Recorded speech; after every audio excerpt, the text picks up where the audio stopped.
Oh gosh. I'm here, don't worry. I'll just get rid of this overlay. Oh, there we go. I'm here. Welcome everyone to the 9th Game Design Variety Hour. I'm your host, Matthew Dunstan. Thanks very much for joining me on this Friday afternoon / evening, Friday the 27th November. It's, what is it? I guess it's exactly like 4 weeks to Christmas, I guess, as we talk. I don't know. We just received our we bought a new Christmas tree this year. So yeah. Hey Rob, how you going? It's becoming a habit. I know. I think when I started, I definitely didn't really know how long I would keep with it, but I'm glad I have actually. In a way, lockdown kind of helps with that. I don't have other things on in the evening, so it's a bit easier to stick with things. Yeah, I guess it's been fun, so it's nice that people still come by. Yeah, we got our new Christmas tree, which is a fake Christmas tree, because in the Czech Republic, so I should say, firstly, as an Australian, having a real Christmas tree, it never happened when we were growing up, because we don't have those kind of trees that are, growing in summer, obviously, and so we had a kind of a horrible fake Christmas tree. Well, it wasn't horrible, but it had like thin metal rods, and you would slide like a sheath of tinsel, like an individual sheath on each rod, and each rod was a branch, and you would arrange them geometrically around your Christmas tree, around like a central wooden pole, essentially. So it looked very bright. It was like bright green, like metallic green. You couldn't put any lights on it because it was like a fire hazard because of all the metal and the lights or something. So that's what I was used to growing up. But yeah, now in the Czech Republic, obviously it's much more normal to have a natural tree at Christmas. We did that once or twice, but I think for sort of, it just doesn't make sense to buy a new one every time. But my fiance especially really likes having a Christmas tree. I'm a bit, I don't know, I don't really mind so much. So we got a like a mini kind of fake, one that you can reuse each year, which is quite nice. But yeah, that's random. I don't know if people have already started putting up Christmas trees. I was sort of saying it seems a bit early, late November, but I guess it isn't actually that early, really. So how's everyone going? How's your week been? What have you been up to? I think I'll probably be. Hey Rory, how you going? Welcome. Yeah, it's been another sort of quiet kind of week here in Prague. Nothing. Restrictions are coming down a little bit, which is nice. And we're heading to the countryside over the weekend for my fiance's birthday. So that'll be really nice. Might even see some snow, which is quite fun, because we'll be kind of up in the mountains. So looking forward to that. But yeah, I mean, what am I thinking of talking about today? So we'll do a bit of a recap of week in the life of game designer. Gonna go through not really news. I don't really know what to call a segment of, like, Matthew has discovered cool things on the internet that think might be useful or interesting to game designers. Need to have a snappier name for that. We'll go over that. And the main thing that we're doing today is, for those who missed the stream on Monday, I have a new prototype with Dave Neal of Sherlock Holmes fame. It's another narrative game, this time based on Hitman. It's a stealth mystery kind of narrative game. And actually, it's in a state where I can play it with the chat. So what I can do is I'll set it up so you'll be able to see the board, and chat will be able to make decisions about what you're going to do to try and eliminate the target. So it'll be a sort of a Twitch plays prototypes kind of session. Secretly, it's actually playtesting, because it'll be testing whether the code I've been writing actually works or not, or what bugs it has. It may fail miserably in the first 5 minutes if I have some unforeseen thing happen, but we'll see how it goes. And if it breaks, actually, maybe I can show you how I fix it, and that might be interesting as well. Rob says, just had a call with Dave. Oh yeah, Dave. There's too many Daves. Dave Mortimer, I'm guessing. Yeah, for those who don't know, there's sort of a running joke in the UK game design community that there was a posse called the Daves of Wonder, because there were too many Daves who were game designers in the UK. Yeah, Dave Mortimer. Yeah, and so Rob's working with Dave Mortimer's another great designer in the UK. And you're working on something new. Great. That's any other details you can show? What kind of game are you working on? Dave and I are also working on something or trying to get back. We have one prototype that's still being considered with a publisher right now, with Cosmos. No, it's not certain that it'll be published or anything, but they've got the prototype. So who knows? But we're trying to get back into working on some things together. So we'll see how that goes. So I think that's going to be the rough kind of thing going on today. Hope everyone's relaxing after a hard week at work. This seemed to be the week of. I had a conference for work. It was all completely over Zoom. But that just meant that I don't know if anyone else has this experience, but I get completely. I can't do these whole day Zoom conferences. It's just too much. I'm probably terrible. I'm always multitasking. I'm listening to what I was actually at some point listening to a stream and listening to a talk at the same time. Not recommended. But it's felt like this week has been just watching a lot of Zoom and things like that. So it's been something. Rob and Dave's game aiming at kids' families, squirrels hunting for nuts. I seem to have a bit of a squirrel period at the moment. Well, I mean, that sounds like a really cute kind of theme. I can imagine some really cute pieces and things like that. So yeah, why not? No, that's cool. I haven't. We see some squirrels around the place. There's a very large park near where we live, and occasionally we see some squirrels there, but we don't see too much. So I mean, we'll just slowly sort of get going, I guess. As always, if you've got any questions, queries, ideas, whatever, throw it in the chat. Happy to talk about anything at any time. It's all very loosey-goosey here. Also, I was going to say, if anyone's not following, I'm guessing everyone is following. It's hard not to get onto the treadmill of caring about numbers, and I don't really care about numbers that much, but I'm like 5 people off 50. And for those who don't know, actually, Twitch does this, essentially gamifies the system of getting people into streaming. So they have all these little sub goals, and you see your progress towards them, and it's quite interesting to see. Much like a lot of online games I play, for example, a lot of Hearthstone, and you've got little different things the game is trying to do to get you to log on regularly, and it's funny that Twitch is really similar. So yeah, one of the things, get to 50 followers, or whatever. But so it's funny that you can't hack your psychology, even though on some level that it's just manipulating these little triggers in your head that you want to see numbers go up.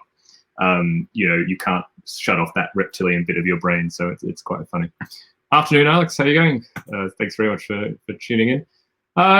So I think we will get on to a week in the life of a game designer, where I sort of give a bit of a brief recap of game design related things that have come out of this week.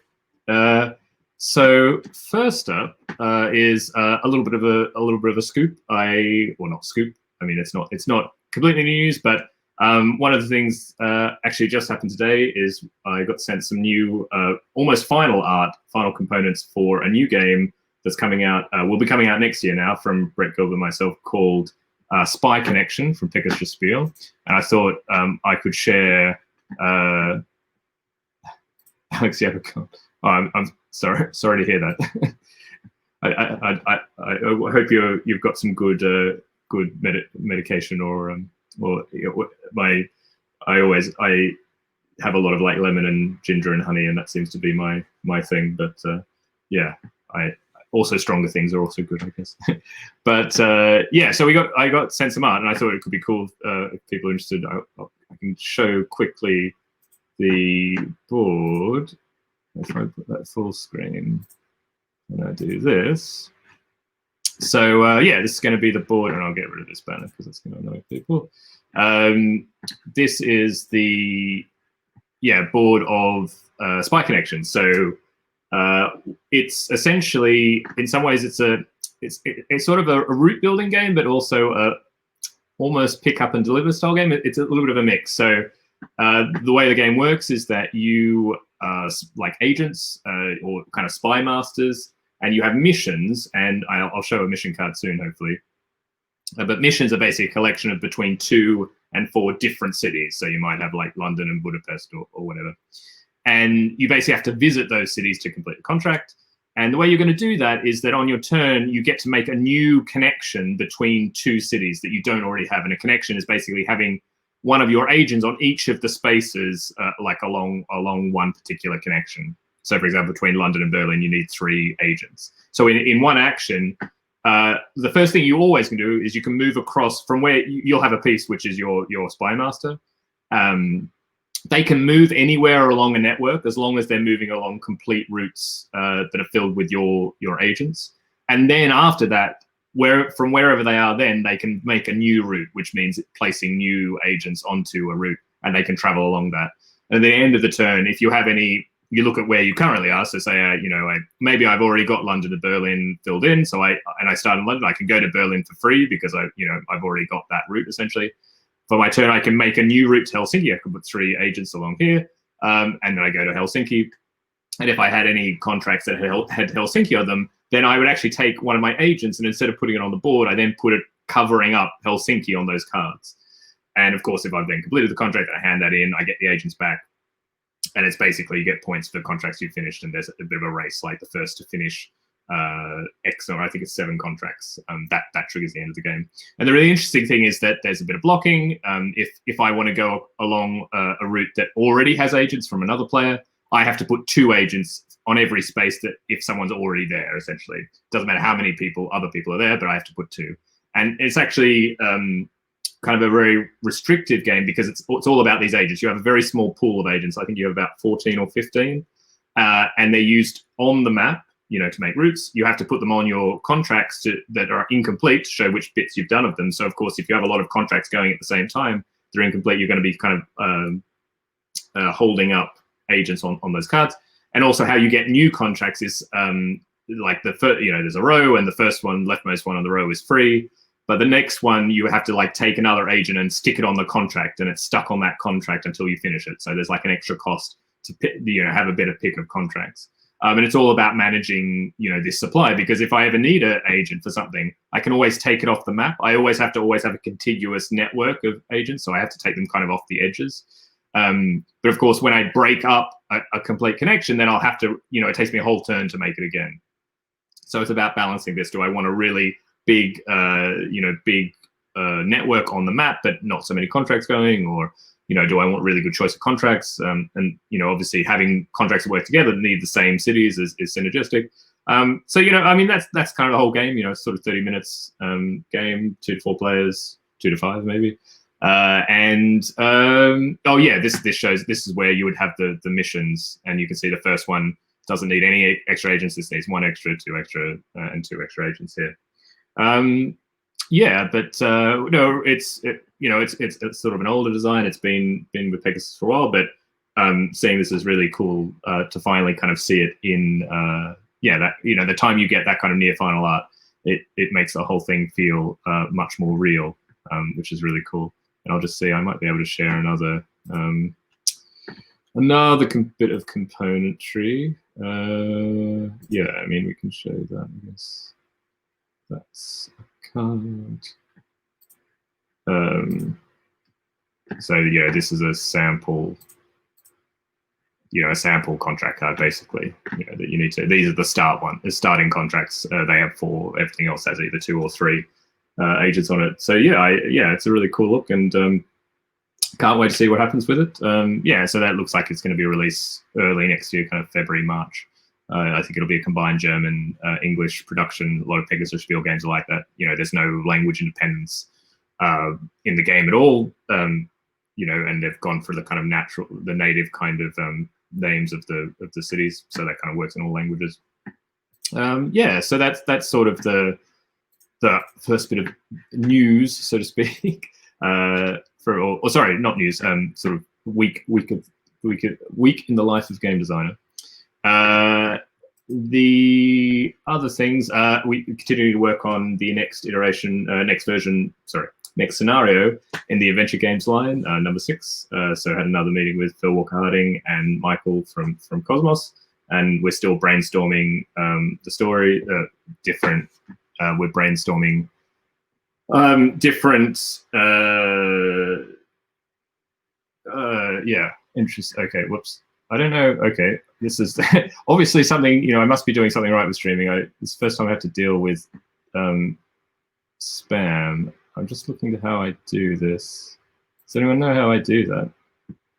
Yes, that would be great, Alex. The thing is, I don't know how to make you a mod. Sorry, this is where I'm so... hold on, if I click on that. No. Oh, here we go. Okay. You've been modded, Alex. So, did that work? I think it worked. Does anyone else want mod privileges while I'm at it? It's like everyone can mod. Like you can have a mod, and you can have a mod, and you can have a mod. There's no no expectations to just.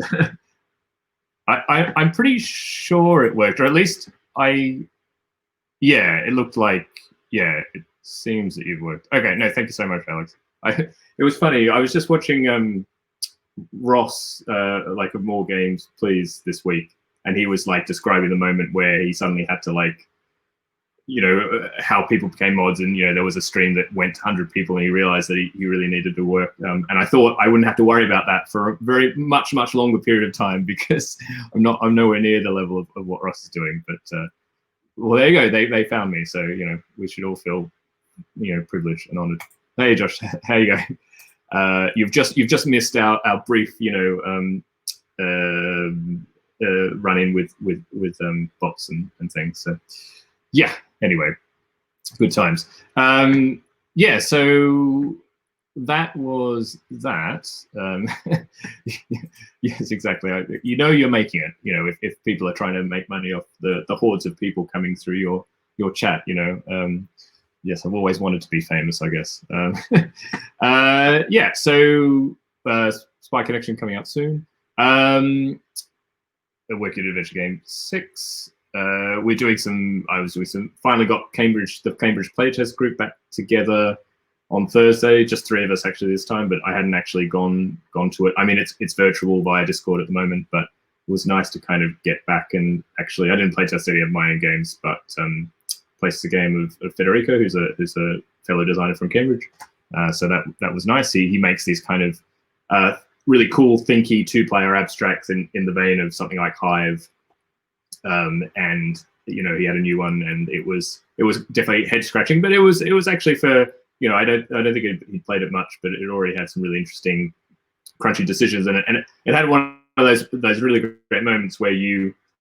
And it's very easy when you playtest games that you form opinions very quickly. I mean, much like you play games. And so we played the first half of the game, and I was already, and it was me versus Brett, and we're probably a bit the same, that we don't hold back. Brett even more so doesn't hold back with his feedback. And we were already talking about one aspect or the other. This might not work, or there was a point where you can kind of make a double move essentially in the game. It's a chess-like kind of game. I place a piece, you place a piece. And there's a particular way you can take a double move, and we were like, oh, this might not work, or you'll always try and take this double move. But when we got to the end of the game, we'd actually forgotten that one of the ways the game can end is basically when all the spaces are filled. You can both stack pieces up, or you can place them on new spaces. And it was a really nice moment where you suddenly realize, oh, actually, what you thought didn't work, or that was obviously broken, it wasn't so cut and dry. There were some reasons why. There was a bit of a race aspect that you didn't really know from the start of the game, that there's a race to kind of fill up the spaces. And when all the spaces are full, the game ends, and someone might win at that point who wouldn't have won if the game had kept going, because you might have been able to cover up their pieces. Bit hard to explain, I guess, via text, but a good reminder to never sort of, it's good to keep feedback till the end. I guess I'm not a very good, I don't carry that out very well, but also what's a really nice thing, it's the reason I love designing games. It's the reason I also like playtesting games, is that moment when you play something new and you see something there and you're like, oh, actually that is suddenly much more interesting than I thought.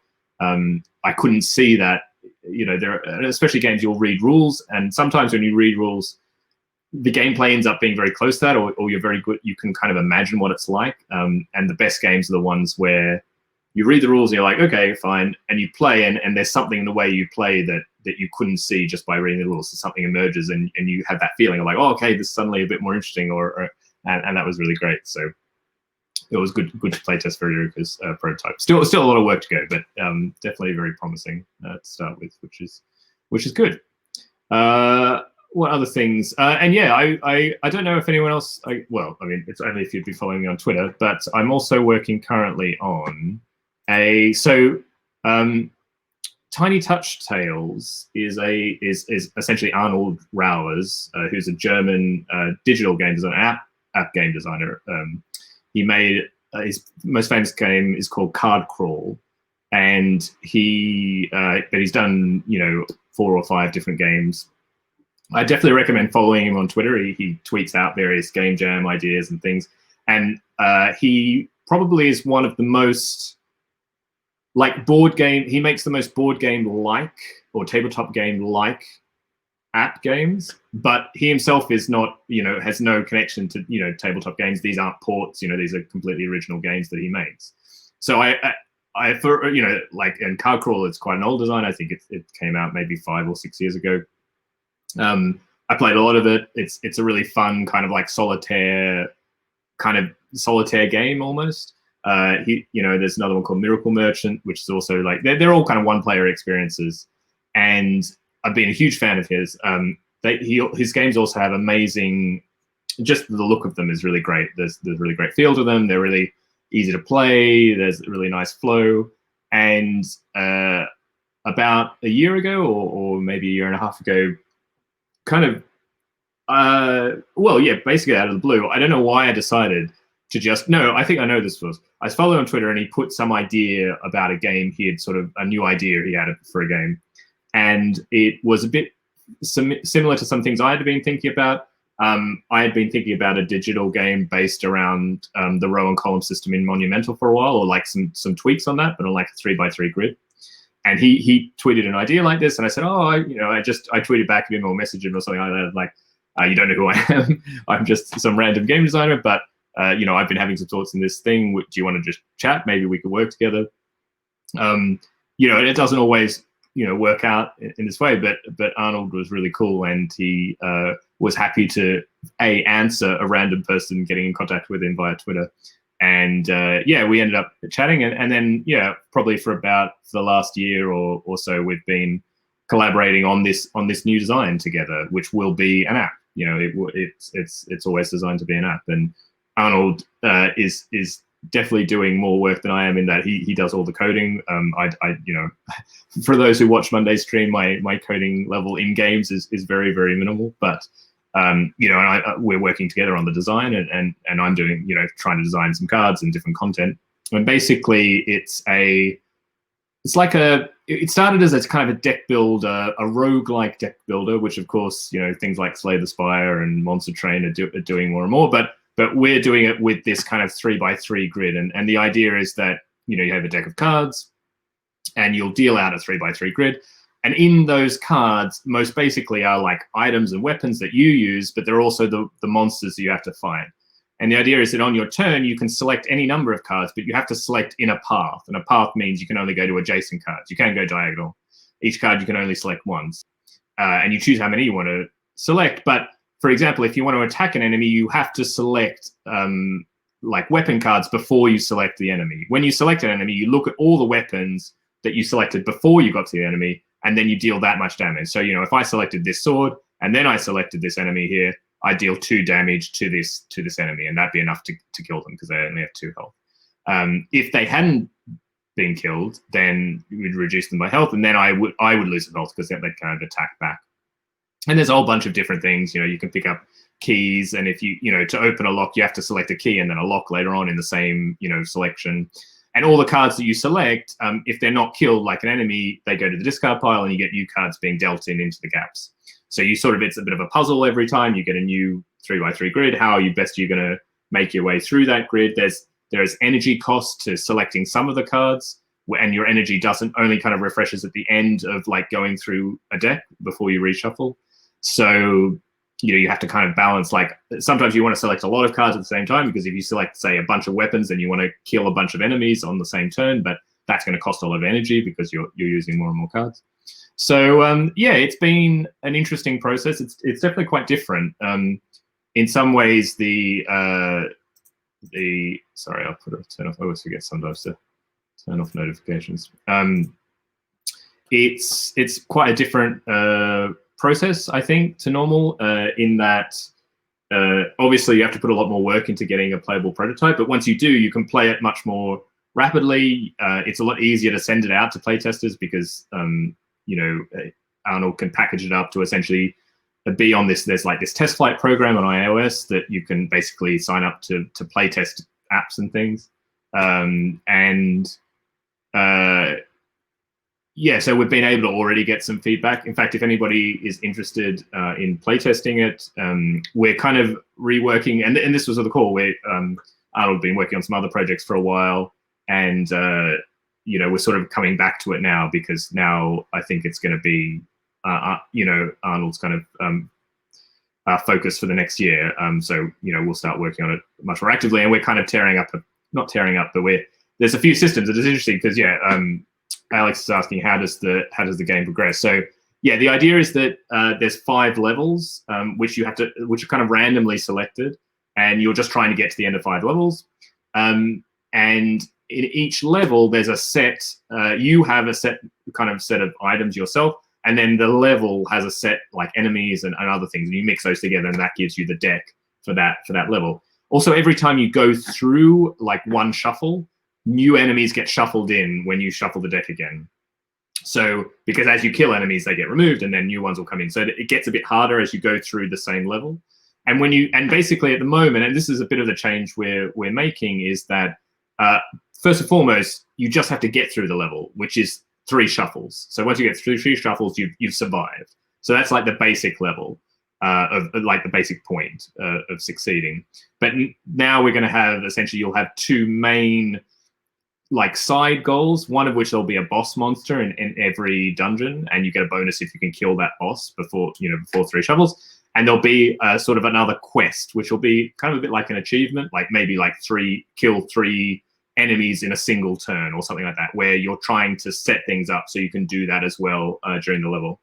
And between each shuffle, you also get a chance to add a new card to your deck. So a bit like three new cards will flush up, you choose one and it gets shuffled in as well. So you'll essentially, over 5 levels, in every level, you're adding 3 new cards. And also between the levels, there'll be ways to upgrade some cards. And we think that's probably going to be related to whether you've done these side quests or not. So if you just survive, you don't get to upgrade anything. But if you manage to, say, kill the boss monster, then you'll get to upgrade 1 thing. If maybe you kill the boss monster and do the other optional quest, then you'll get to upgrade 2 things like that. So it's all about kind of risk-reward, like how safe do you want to be? You can probably get through the level if you don't try and kill everything, if you don't try and kill the boss. But if you don't kill the boss, then it's going to be harder later on in the game, because you're not going to be upgrading as much and things like that. So that's the idea. And the idea is each level is like, it's like 3 to 5 minutes. I think 5 minutes would probably be definitely the maximum. And then there's 5 levels. So the whole experience is somewhere in the kind of 20-25 minute frame for like a whole run. It can be shorter, obviously, if you die earlier. And of course, you can break that up into little 5-minute chunks if you. So I think that's kind of suitable for these kind of games. 3 to 5 minute chunks of play, and then you can play the whole thing through if you want. Yeah, and it's a genre of game that I really like. I really love Slay the Spire, and I love his sort of like solitaire take on different genres in sort of apps and games. And I think it's been really fun working with him, actually. And he's an amazing designer. So it's sort of like one of those like slightly bucket listy things. Definitely people I really respect in the industry, and I look at the stuff they make and I'm like, wow, it'd be great to work with them. And Arnold was definitely on that list. So through a bit of good fortune in him being just so kind of generous and kind of willing to take a bit of a punt on, complete person who didn't know it all. So yeah, we'll see how that goes. But I expect that we'll be now working on this, quite regularly. We'll see how that goes, basically. Hey, Nicholas, how are you going? Welcome. So that's that. I guess the only the other main thing in terms of not so much news and things, I just wanted to give a shout out for those who probably, maybe everyone in the chat probably follows Ross More Games Please. If you don't follow him already, please give him a follow on Twitch. He's an amazing human being. He's doing a fundraiser for shelter. So it's a charity for it's a homeless shelter a charity for homelessness in the UK. And he's doing like a lot of giveaways and things throughout December. But he's also like alongside that, he's doing some fundraising. And so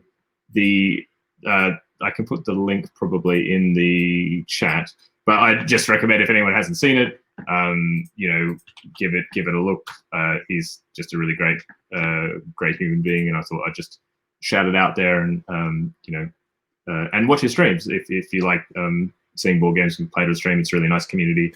Hey Fabio, how you going? Welcome. Another designer I just saw. More of your new games being announced and released today. Merv looks amazing, by the way. Congrats. Give Ross a follow. Check out his fundraiser if you can. Completely optional, obviously.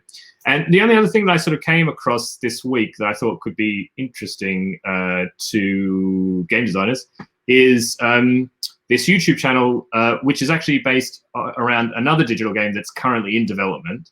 And it's being developed by a guy called Reynad, and I should probably know what his real name is.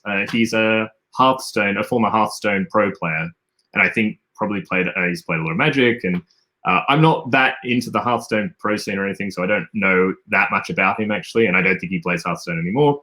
But I think a few years ago he had a Kickstarter to make a digital deck building game, which was called Bazaar, and it had some concept art, and it all looked really cool. That was like a year or 2 years ago. And actually, the main thing I'm highlighting this is that they've made a series of videos about various aspects of the design. But the really interesting thing is that in those 2 years, the game has changed a lot. So it's no longer a deck building game. It's something a lot closer to an auto battler now. And I mean, I guess that's the thing in digital, like things can change so quickly. This sort of the auto battler genre, things like Hearthstone Battlegrounds or Teamfight Tactics, they've only come out, really to prominence in the last couple of years. So what I found really interesting is they've had a couple of videos, especially this one, this first, so about 3 weeks ago, it's called A First Look at Gameplay in the Bazaar. And it was like a video really, that it was the first time they showed their current prototype. And the interesting thing was they weren't only showing the current prototype, they even showed several versions before that. They had gone through and tried things, iterated and threw things out. And they kind of really clearly went through the different things they were thinking about when they were, what were they trying to fix with different things. They were showing like paper prototyping, which is kind of cool, like how that, they had to paper prototype things because that was more efficient than having to code things. But of course, there were other things that were very difficult to do in paper that they wanted to do in digital. I just thought they were actually really well-produced videos. This one's quite long, and about half of that video is them actually playing the current version, so it's maybe not as interesting. But and they've just released another Q&A, which sort of arose from questions from people watching this gameplay video, because I think this was the first time they had shown gameplay for a very long time. Like they raised this money on Kickstarter, and then then they went off and worked on the game. But if anyone's kind of interested in design process, playtesting, iteration, I think it's a really well done video. Really good production values and just really clear. And it's also interesting, I guess, seeing people with a more digital focus or even mindset, looking at game design that, I think as tabletop game designers, you would think about some of these things maybe in a different way or come to it in a different order. But yeah, I checked it out. So it's like the Bazaar on YouTube. I haven't really looked at their other videos necessarily, but like these ones they're making now are like really quite interesting actually. I think there's some cool like sort of insights and things. So yeah, check it out if that's your kind of thing. Alex says, as it happens, you've just finished a roguelike dungeon deck builder. Must be riding the wave of Slay the Spire inspiration. Okay, so and is this a digital or a analog, or and by finished, do you mean designed or do you mean played, or yeah? actually, as it turns out, I'm also everyone's working on it. I do also have a current prototype, which was my kind of version. Is inspired by Auto Battlers. Is a card based. I would say it's a cross between something like Hearthstone Battlegrounds and something like even Quacks of Quedlinburg. So there's an idea there where you're building your deck that you're going to fight with, and every round everyone fights a central enemy at the same time, and it's a very simple like game of war. So like I flip the top card of my deck and I flip the card of the enemy deck, and my top card fights that enemy, and everyone fights at the same time. And if you win, you get some money. If you lose, then other stuff happens. Alex says it's a print play tabletop. Okay, cool. It's a really interesting genre, and I think there's a lot of people looking at this, and it's interesting in the tabletop space that we haven't really seen that many, but I'm sure things are coming, I expect, and there are obviously designers working on things. So it's going to be it's always tricky though, because of course in the whole sort of Auto Battlers or Dungeon roguelike, any roguelike games, like how do you Alex get around the kind of roguelike aspects, in how do you sort of introduce randomness and things? Not good enough coder to implement it itself, but would like to look. Okay, so it's a tabletop design, but you think it would be better to be digital, or that's the kind of goal, or you think it would suit better in that? I think you'd be surprised. I think there are more. There seem to be more and more tools to even prototype these things now in a really rough way. When I was looking at the Hitman prototype, there were more and more things that were possible, and to even with a modicum of kind of technical knowledge, or you could learn it yourself. So it's definitely possible. Anyway. I always make myself a full cup of tea before the stream, and then I don't end up drinking any of it because you're just sort of on it for the whole time. But so anyway, check out the Bazaar. Fun kind of stuff. So on to the main event, which is going to be Twitch Chat Plays new prototype. So for those who missed my stream on Monday, I am working on a new kind of stealth style board game in the kind of a bit like Hitman, and it's a sort of a narrative game that's governed by an app, and actually it's sort of playable. So the idea is that there will be an app, but also a board where you're moving people around, and it's kind of playable via stream, I think. So let's see how we go. If people are interested to just try it out. So I will explain. And Alex was saying, on the sort of the roguelike, so it has a random opponent for each level you progress through. Okay, cool, interesting. Jay saying Dungeon Crawl is not really my cup of tea, but still have notes for a deck builder-ish game. Not that high priority though. Yeah, it's I think it's an interesting space. I think for me, it's trying to make something that takes that fun, the fun loop that's in a lot of deck builders, I think, but adding a little bit of randomness, a bit of shared randomness, that kind of competitive thing. But all of that, I found the main challenge in the whole process is how do you boil down all that kind of fun decision making into something that's still quick enough? Because the other thing with these kind of a lot of like roguelike deck builders and Auto Battlers have the same thing, that you're kind of testing your deck or your warband or whatever multiple times. That's the whole point, that kind of iteration. You're sort of like building something and then test it out, build it, test it out, build it, fight, build, buy and fight, this kind of thing. And it's in the tabletop, you're just confined by the amount of time that takes. Basically, you want a lot of those rounds, but how do you have enough rounds but the game doesn't take like 3 hours? Because I don't think anybody wants to play a game, because you want a bit of luck, you want a bit of fun in the game, so you don't want the game to be too long. And it's just that they fight against each other, because there's a lot of manipulation, there's a lot of cards flying around, there's obviously there's some things you can do simultaneously, but it doesn't always get around it. So that for me was like, that was what I was trying to solve with my design. Basically, it was how do you get to the fun bit of like getting to fight multiple times and like getting to upgrade your deck in between fights. How do you get that progression and have enough of that in the game, while still the game taking, you know, like 45 minutes or something. So yeah, I think I managed to solve it actually in the end. It's like a 4-round game essentially. But yeah, it's a bit hard actually because I'm mainly doing testing on Tabletop Simulator, which in some ways makes some things actually quicker with a lot of manipulation with cards and things. So it's a bit hard to know exactly how long it would take in real life and things like that. But yeah, yeah, maybe I'll do some stream about like roguelike deck builders, ideas. Maybe we can all have a game jam or something like that. Yeah, might be interesting. So let's have a look. Hopefully everyone now can see on the screen. So this would be, so in the game, it would be a bit like the book system in like a lot of the Plaid Hat games or Gloomhaven Draw of the Lion. So, you know, you'd open up like a double page fold, and this would have like the floor plan of the place that you have to kind of infiltrate. You're a team of, you know, you can imagine that you're like a SWAT team, or you're more like a traditional hitman kind of assassin. And this is chat. The player 1 here is this blue dot. The yellow dots are guards, which will sometimes move around. So you basically play in rounds. Each round you get 2 actions. Every player would get 2 actions. And then the game takes a turn, which is like, you know, these NPC characters will move around kind of automatically. There's a postman down here. So this is sort of like this is the main like house here. This is the ground floor and the first floor over here. You've got, this is the kind of area on the street outside, you know, in front of the main gates. There's like a bit of lawn around the yard. There's like a neighboring house down here.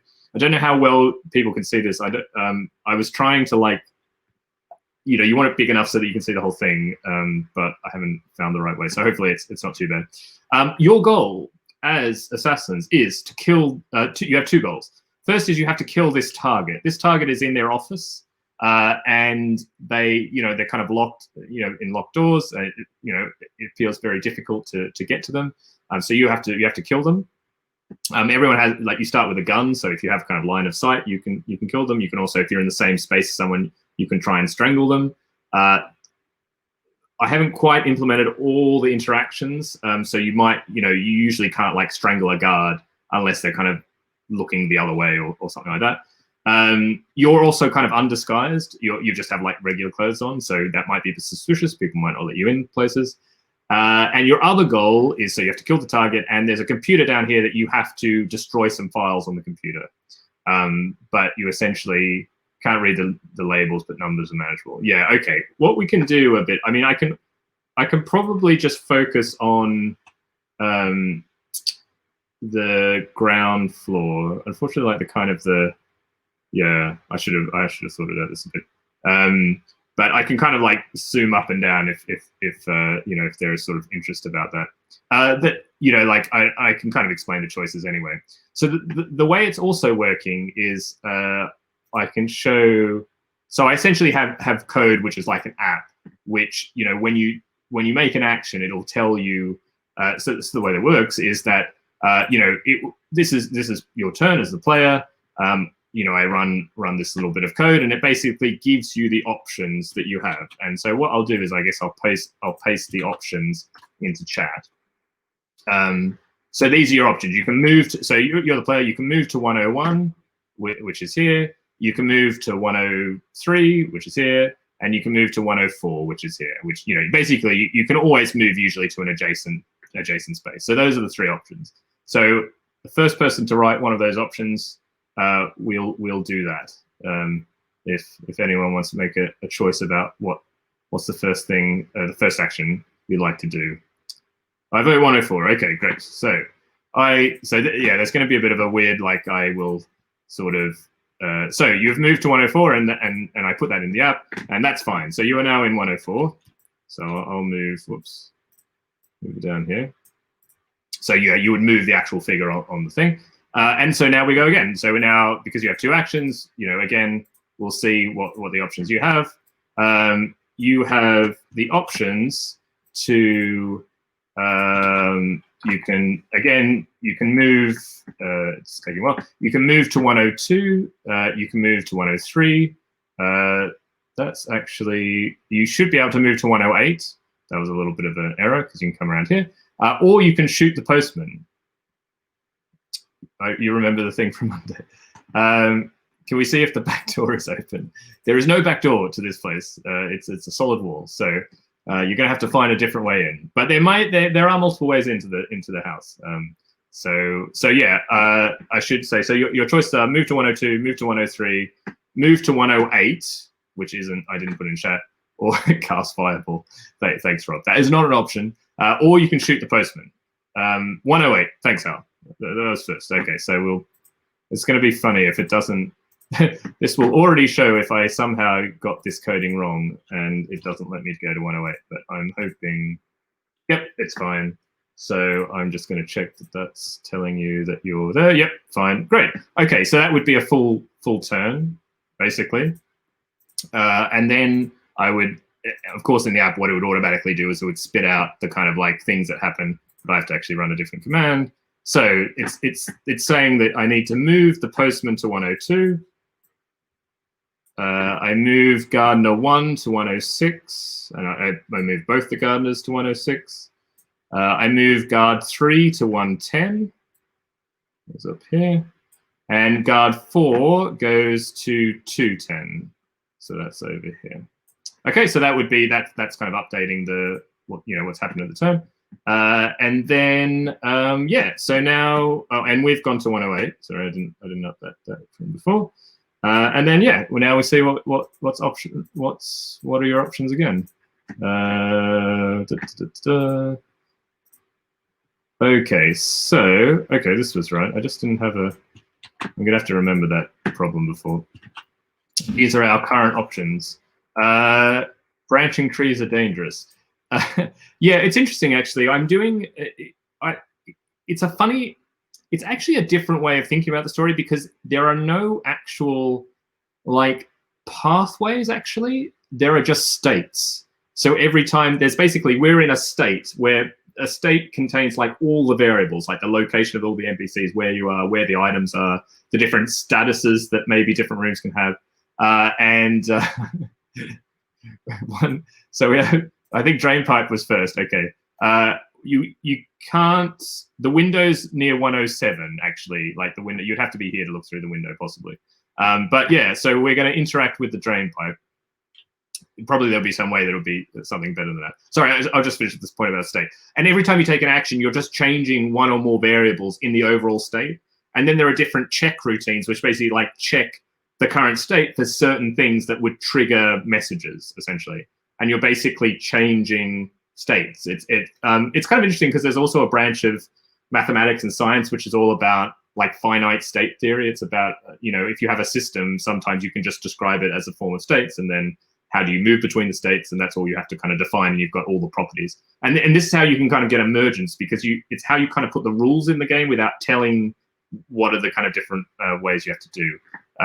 Interact leaves a lot of interpretation. Yeah, it's because, yeah, I mean, I think you would have a better verb, but I guess it's trying to be as general enough, at least in this version. Anyway, so we're going to interact with that drain pipe, which I'm sure everybody was looking forward to. And what is going to happen when you interact with it says you shimmy up the drain pipe, place your character on location 205. So you have shimmied up the drain pipe, well done. And now, you're a bit larger than life, I'll just put it a bit to the side. You're on the balcony of the neighboring house up near that drain pipe. So well done. And I will check. That's going to be interesting. Did it update where you are? This is where I'm going to find whether I have a... No, it did. Great. So like basically one thing I'm checking between what we say is I have also a command which is just state, which just prints out the whole state.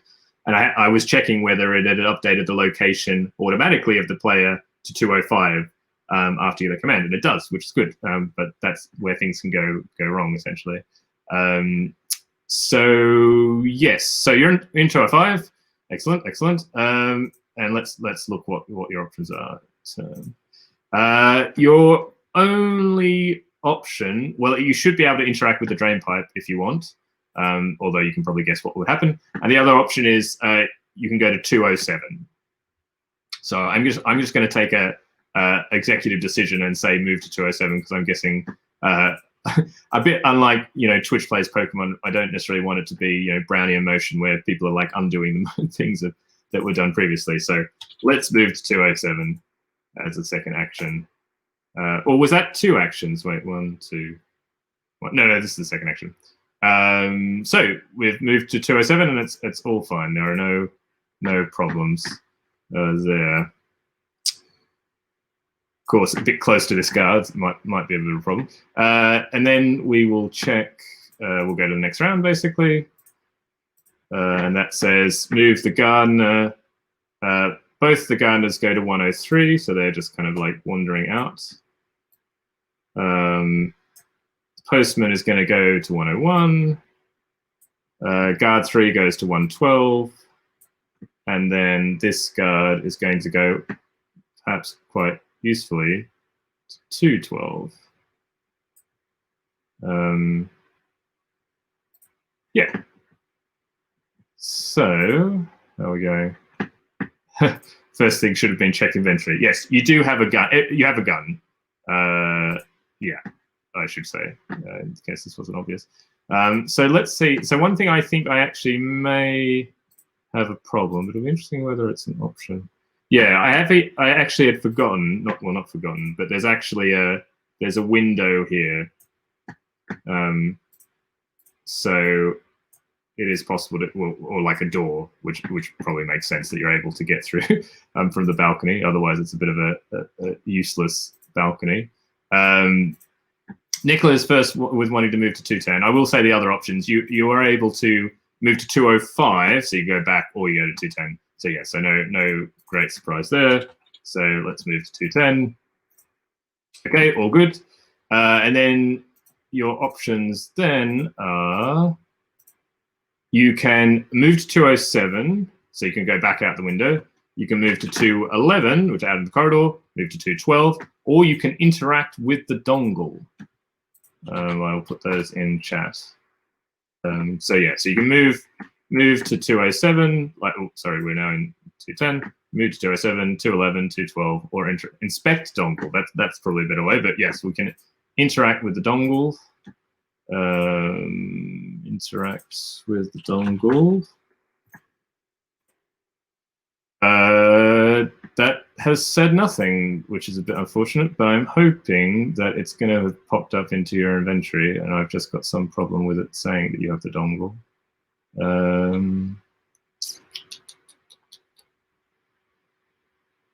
No. Okay, so we've hit our first problem. I'm looking at because like one of the things in the state is the inventory of each of the players, and I'm actually trying to find where player 1 inventory. Yeah, you don't have it. Yeah, this is one thing I didn't fix, basically. Seems that move to 106, 107 could have been an option, not necessarily a good option. Yeah, that's actually a good point. Yeah, you could kind of like jump off the balcony. Yeah, I think, yeah, I will consider that. Okay, consider that you have the dongle. There's something is broken essentially, which means, so we're gonna say that you don't have to worry about the computer anymore. You just have to kill the target. I hope that I've made the target thing work. Would there be a description of the space when you enter? Yeah, I think the idea would be that there would be art on the rooms that would give you clues about what's in the room and what you might be able to do. And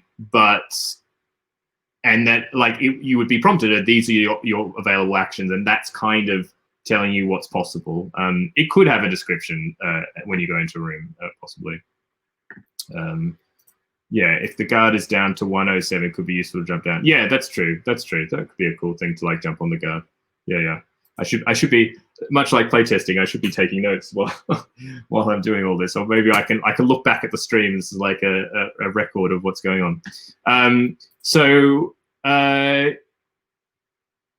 Yeah.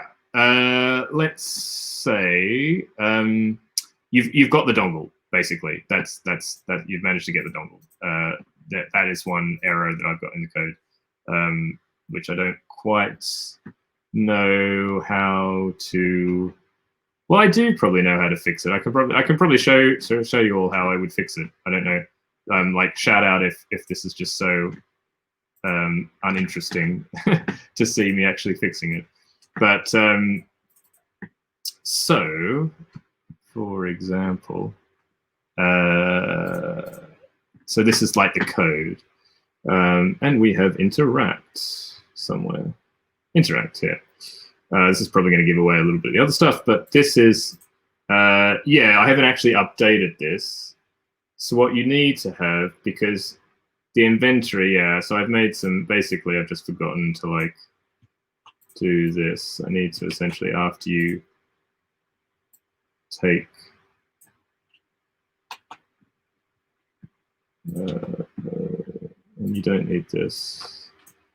It's just, I'm sort of not doing the check of you have to, yeah, if like you can just always take a dongle if it's given you as an option basically, and this puts it into the inventory of the player who takes it, and this removes the dongle from the location where it currently is. So you know it updates the state, so it, you know, the dongle's no longer in the room. You have that. So I will update that, and I will quickly come back here. Nicola saying, in a stealth game, I think I would have waited in the balcony to see what guard's full path is. I'm not sure if we haven't jumped into them immediately attacking us on the next refresh. Ah, yes, that's a good. Well, it's a very good point. That sometimes a more, you know, like some caution is a good idea. What I'm going to do is just very quickly restart. I can't have to, yeah, this is the slightly annoying thing is I have to kind of restart the code. But what I can do is automatically move places, and I should be able to take the computer dongle. I think we now have the dongle, I hope. Player one. Oh gosh, inventory. Everyone talk amongst themselves for a second. Gosh, where is it? Oh yes, we have the dongle. Good, you have the dongle. It's successful, and I just have to run next round a few times to get people in the right position. Okay, so we've done 2 actions, and now I'm updating it. So this is, thankfully, guard 4 is moving to 215. So our non-cautious move was maybe rewarded. Guard 3 is going to 115, and the gardeners are just moving down here, basically. Oh gosh, and there's a bit of... And let's see what it's saying is possible. So yeah, we still have the options to move to, does the guard move? Yeah, the guard has moved. Some of the guards don't move. So for example, this guard 2 isn't moving, guard 1 isn't moving, but it seems guard 3 and guard 4 are on a bit of a run, you know, a bit of a route around the place. They took 2 turns. Yeah, well, we've basically in the game how it works is that the players take 2 actions. Each player has 2 actions, and then all the NPCs activate. So I maybe I've missed a player action once or twice that I haven't taken 2 actions. But yeah, that's where we are at the moment.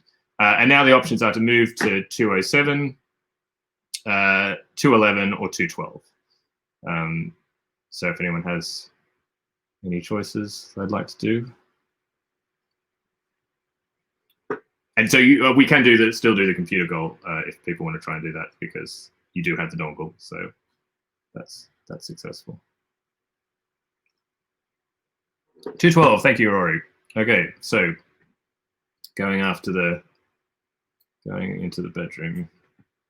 T2. Oh yes, that's a good point actually. We'll see what happens, he says mysteriously, not knowing what exactly he's coded necessarily. So your options now are to move to 215 or back to 210. So 215 or 210. You say my fellowship. Nice. Yeah. Well, I mean, that's definitely underexplored, you know, hybrid tabletop game, you know, something. Can we do some strangling in 215? You definitely should be able to, shouldn't you? You should have a way to kind of move in, you know, behind someone. But But let's say you move to 215. I kind of know that this is maybe not going to work as it should have. That's okay. Oh, actually, it's not a. Weirdly enough, it's not a problem. Because Guard Force 215. Player 1 is also in 215. Okay, well, I've discovered an error in my coding. Because what is supposed to happen when you move into the same location as a guard, that there'll be an automatic interaction where the guard sees you, essentially. And in this case, because you're undisguised, they'll kind of not shoot you on sight, but they'll arrest you on sight because you're definitely not meant to be here. So that would have been effectively, you would have had to, you'd have to shoot the guard to get out of that, essentially. We have 2 actions now. Yeah, so I think the first action was 212 or 215, but attack is like another move. But I guess so this would have been your whole move, and then the guards would now the NPCs would get another turn essentially. But I think there'd have to be some automatic interaction here, or you would have to plan it so the first move of your action would be to move into the room, and then you'd have 1 action left to attack or something like that. And maybe that's the kind of sneak attack, like they're only kind of aware when they would move. So if you're able to kind of time things in a way, you can move and then attack very quickly, or strangle them or something like that, which I think would be quite cool. So yeah, but I've discovered there's something wrong with the code, because basically I have a command which checks if like the location of 2, like the guard and a player is the same. It should flag up as this like automatic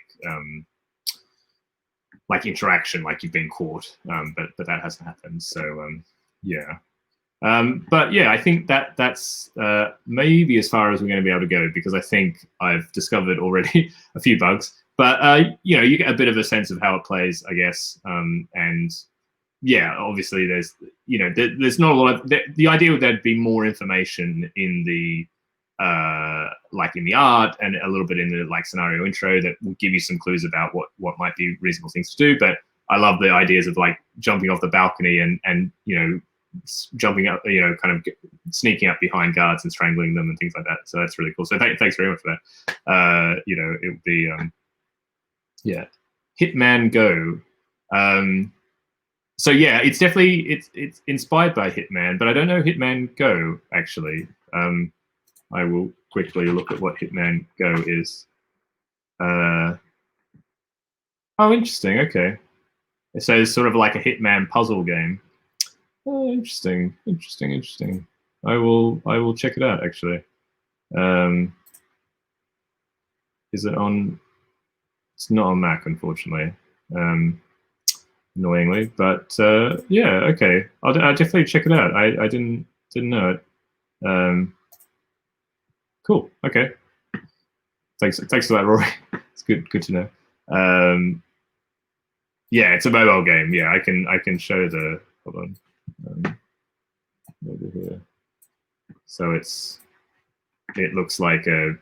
Yeah, I guess these are the routes that the characters take, and maybe you have options to move. Yeah, so I definitely should. It looks really cool. Yeah.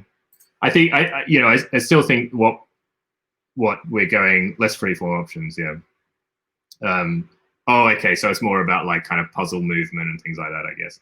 Yeah, I mean, this is definitely more like an open smorgasbord of actions, like again the old point and click adventures and things like that. And hopefully a bit more emergent gameplay like you get in like real Hitman. But also the hope is that because multiple players can play, you get that cooperative game feeling. Like we're playing a solo game, but you could play 2 characters. Of course, you could try and coordinate your actions in different parts of the map and locations. So that could be interesting as well. Yeah. So oh, okay. Is it actually a Go retheme? I would have to like, yeah. Is there a connection to Go at all? Maybe, I don't know. Strategy. Yeah. Don't think so, Rory says. Yeah, it doesn't necessarily look like that. Stream OS X. Well, I guess you can play it on what? There's like a Steam operating system or something. Yeah. This is yeah. It's always a problem that I only have a Mac, so I keep this list of games that I want to play one day if I ever have a PC kind of thing. But maybe it's available on iOS or something if it was a mobile game, I guess. But yeah, I don't know. Yeah, well, I think with that, well, thanks very much for humouring me, chat. Thanks everyone who took part and helped me. You know, like it's for me, I'm not sure if I've talked before about that. I don't love solo playtesting in a way. I always find it a bit odd, and especially with a narrative game, because especially if you're just bug testing, it's just not that much fun. And actually be able to do it via chat was kind of a cool way to do it. And maybe we'll pause it there.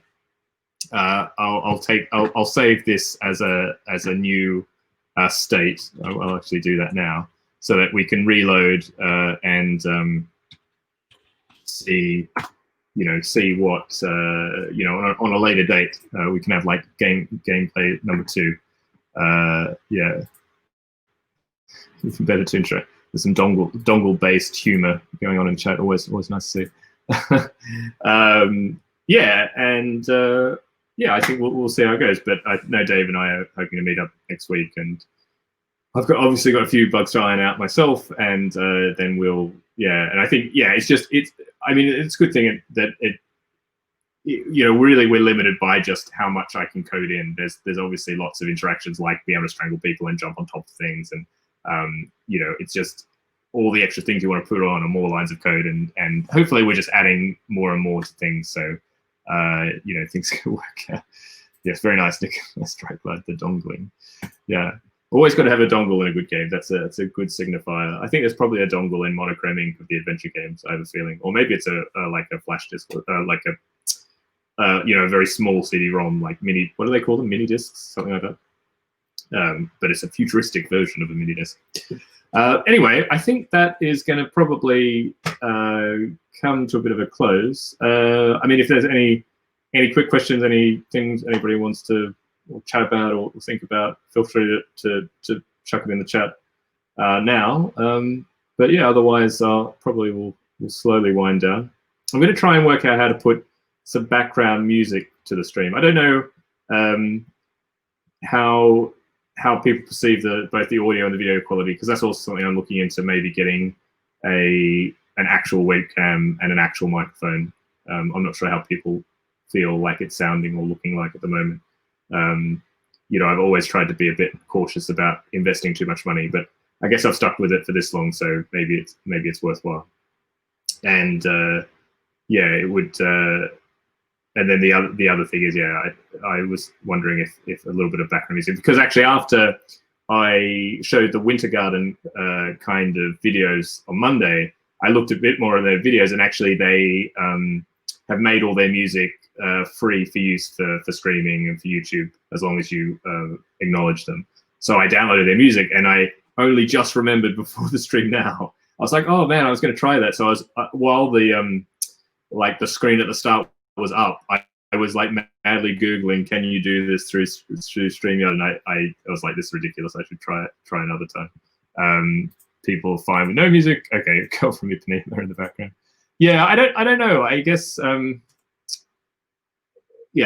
guess it depends on the kind of how things will music will probably just okay. Well, I mean, they're easy enough. I mean, I don't think I was ever thinking of anything particularly, like loud beats or something, but just something that would as long as it doesn't feel like there's awkward silences.